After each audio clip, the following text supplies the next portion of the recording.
اس کام میں بے حد مہارت کے ساتھ ساتھ احتیاط کی بھی ضرورت تھی تاکہ کسی قسم کی خرابی کا امکان نہ رہے۔ گنبد کے پچھلے حصے کی مضبوطی کے لیے پلائی ووڈ کا استعمال کیا گیا۔ حتمی طور پر جوڑنے کے عمل سے پہلے کینیڈا کے کارکنوں نے لکڑی کو چھیل کر ہموار کیا۔ مراکش کی سیڈار لکڑی اس مقصد کے لیے مثالی قرار دی جاتی ہے۔ اس کا استعمال مضبوطی اور پائیداری کی غرض سے کیا گیا۔ اس قسم کے درختوں کا انتخاب ماہرین نے کیا اور اس کے شہتیروں کو بڑی احتیاط کے ساتھ کاٹا گیا۔ اس لکڑی پر نقش و نگار کندہ کرنے کا سارا کام ہاتھوں سے انجام پایا۔ اس مقصد کے لیے مراکش میں ماہر ہنرمندوں کی خدمات حاصل کی گئیں۔ نقش و نگار بنانے کے کام میں صفائی کی غرض سے پولی کاربن کے خصوصی اسٹینسل استعمال کیے گئے۔ آپ شمس الضحا خاتم الانبیاء، میری جانب بھی ہو ایک نگاہ کرم، اے شفیع الورا خاتم۔ ایک ماہر آرٹسٹ نے مکمل ہونے والے ہر حصے کو تعمیراتی مقام پر بھیجنے سے قبل اس کے معیار اور درستی کی جانچ پڑتال کی۔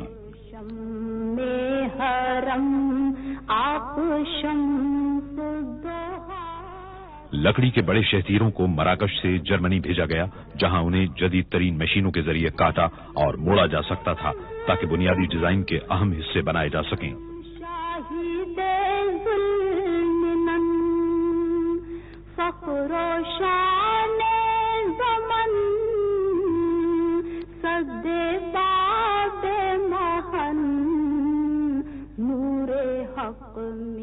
مسجد کی زیبائش و آرائش کے لیے جیومیٹری کی اشکال کے بارڈر بنائے گئے اور ان پر سونے کی پتیاں لگائی گئیں۔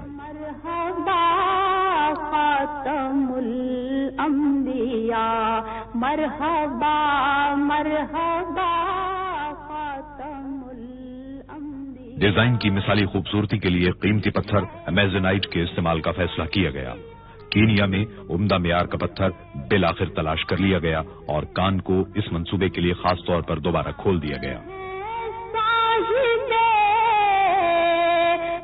امیزونائٹ کو اس کے مخصوص اور دلفریب رنگ کی وجہ سے منتخب کیا گیا تھا۔ مغتنم قبلائے محترم، اے رسول خدا خاتم الانبیاء۔ ان قیمتی پتھروں کی حتمی طور پر پالش کی گئی اور لکڑی کے سونا چڑھے ہوئے ڈیزائن میں مخصوص مقامات پر نصب کر دیا گیا۔ اے فصیح البیان، اے بلیغ اللسان، اے وحید الزمان، ماورائے گمان، آپ گنبدوں کو اچھی طرح انسولیٹ کر لیا گیا اور واٹر پروف جھلی سے ڈھانک دیا گیا، جسے 2 اعلی معیار کی پولیما اور پی وی سی فلم سے بنایا گیا تھا اور ایک ساتھ لیمینیٹ کر دیا گیا تھا۔ سرکنے والے گنبدوں کے کلش سوئٹزرلینڈ میں بنوائے گئے۔ انہیں ٹھوس پیتل سے تیار کیا گیا اور بغیر پالش کے چھوڑ دیا گیا۔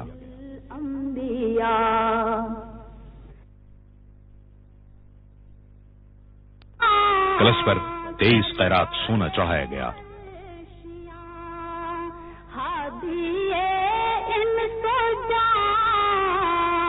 مقبلہ 27 گنبدوں پر کلش سونے کے تاج کی طرح نظر آتے ہیں۔ مسجدوں میں آرائش و زیبائش کے لیے سنگ مرمر کا استعمال اسلامی فن تعمیر کی ایک دیرینہ روایت ہے۔ اس مقصد کو پورا کرنے کی غرض سے منفرد معیار اور مختلف رنگوں کے لیے متعدد اقسام کے سنگ مرمر احتیاط کے ساتھ منتخب کیے گئے۔ برازیل کے چوکوروسا سنگ مرمر سے آرائشی ستون بنائے گئے۔ میناروں کے ستون اٹلی کے کرارا سنگ مرمر سے تعمیر ہوئے۔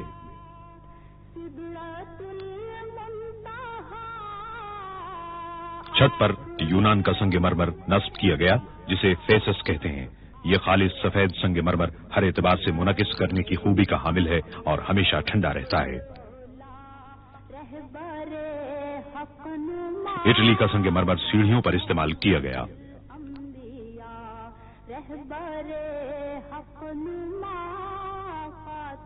مسجد کے اندرونی حصے کی خوشنمائی کے لیے صحنوں کے ستونوں میں کرارا سنگ مرمر کا انتخاب کیا گیا۔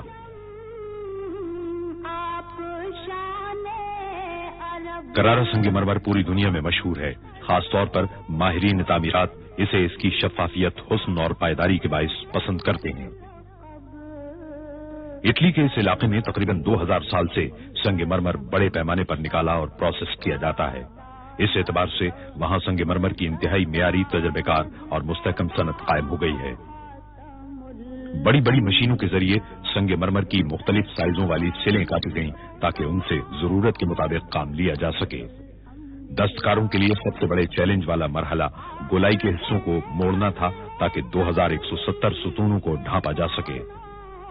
پہلے ایک مشین نے سنگ مرمر کو کھردری شکل دے دی جسے خول کہا جاتا ہے۔ خول کو مشین میں نصب کر دیا گیا جسے خاص طور پر اس منصوبے کے لیے تیار اور نصب کیا گیا تھا۔ مکمل خودکار طریقے پر 25,000 خولوں کی گھسائی، پالش اور کٹائی کی گئی۔ پالش عام طور پر ہاتھ سے ہی کی گئی کیونکہ سنگ مرمر کی پائیداری کے لیے پالش کا معیار بڑا نازک سا ہوتا ہے۔ 70 مختلف حصے ہر ستون کے بنیادی اجزاء بنے۔ ہر حصے کو مناسب طور پر جوڑنے کے عمل کو یقینی بنانے کی غرض سے ماہر کاریگروں نے کام کیا۔ بنیاد کی تعمیر کے لیے پہلے چاروں حصوں کو پوزیشن میں رکھا جاتا، اس کے بعد تمام حصوں کو ٹھیک ٹھیک مقام پر نصب کر دیا جاتا۔ ہاتھ اسلام کی لاج ہے یا نبی مصطفیٰ۔ پھر ان حصوں کو مستقل طور پر جوڑ دیا جاتا اور سوراخ کیے گئے حصوں کو ایئر کنڈیشننگ ڈکٹس میں نصب کیا جاتا۔ قرآن کریم کے نسخے رکھنے کے لیے خصوصی ڈبے تیار کرائے گئے۔ 17 ٹکڑوں کو جوڑ کر ایک ڈبہ تیار کیا گیا، انہیں مقررہ مقامات پر نصب کر دیا گیا۔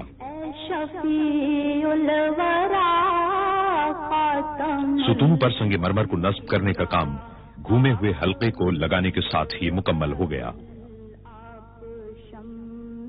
صحنوں کو بھی اٹلی کے سنگ مرمر کے ٹائلوں سے مزین کیا گیا۔ ان ٹائلوں سے تیار ہونے والے فرش کے آرائشی حصوں نے ہر علاقے کو واضح کر دیا۔ سنگ مرمر کے 8000 مستطیل مختلف رنگوں کے 67 ٹکڑوں سے مل کر بنے یہ اٹلی، اسپین، پرتگال اور یونان کے پائیدار سنگ مرمر تھے۔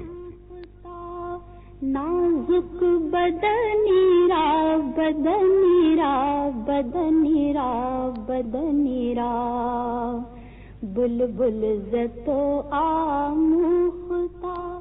فرش میں متعدد مختلف طرز استعمال کیے گئے۔ انتہائی جدید ترین کمپیوٹر سافٹ ویئر نے حتمی ڈیزائنوں کی تیاری میں مدد دی۔ ایک مخصوص طرز کو شاہی ڈیزائن کہا جاتا ہے۔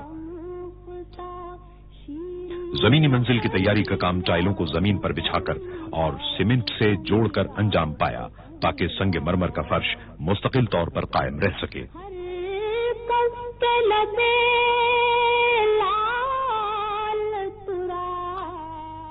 مجموعی طور پر 75,000 مربع میٹر کے فرشی ٹائل بچھائے گئے تاکہ توسیعی عمارت کے اندرونی حصوں کو مکمل کیا جا سکے۔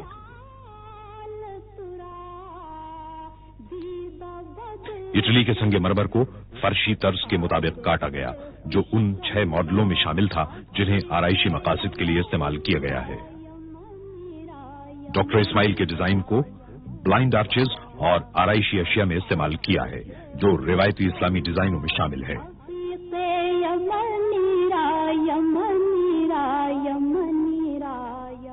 اصل کام بولٹ کو میٹل بریکٹ میں جوڑنے کا تھا۔ ٹکڑوں کو آپس میں ملانے کی غرض سے الگ الگ تیار کیا گیا۔ بدنیرا بدنیرا بدنیرا بلبل زتو آم۔ خطاطی کے نمونوں کو اسکرٹنگ کے اوپر نصب کرنے پر زیادہ توجہ دی گئی۔ یہ بھی اسلامی مساجد کے فن تعمیر کا ایک اہم جزو ہے۔ آیات قرآنی کو ایک ماہر خطاط نے ٹن پلیٹ پر منتخب کیا، پھر ان کی ٹریسنگ کی گئی۔ آیات قرآنی کے لیے سنگ مرمر کو منتخب کیا گیا، اسے پالش کیا گیا اور اصل صورت میں کاٹا گیا۔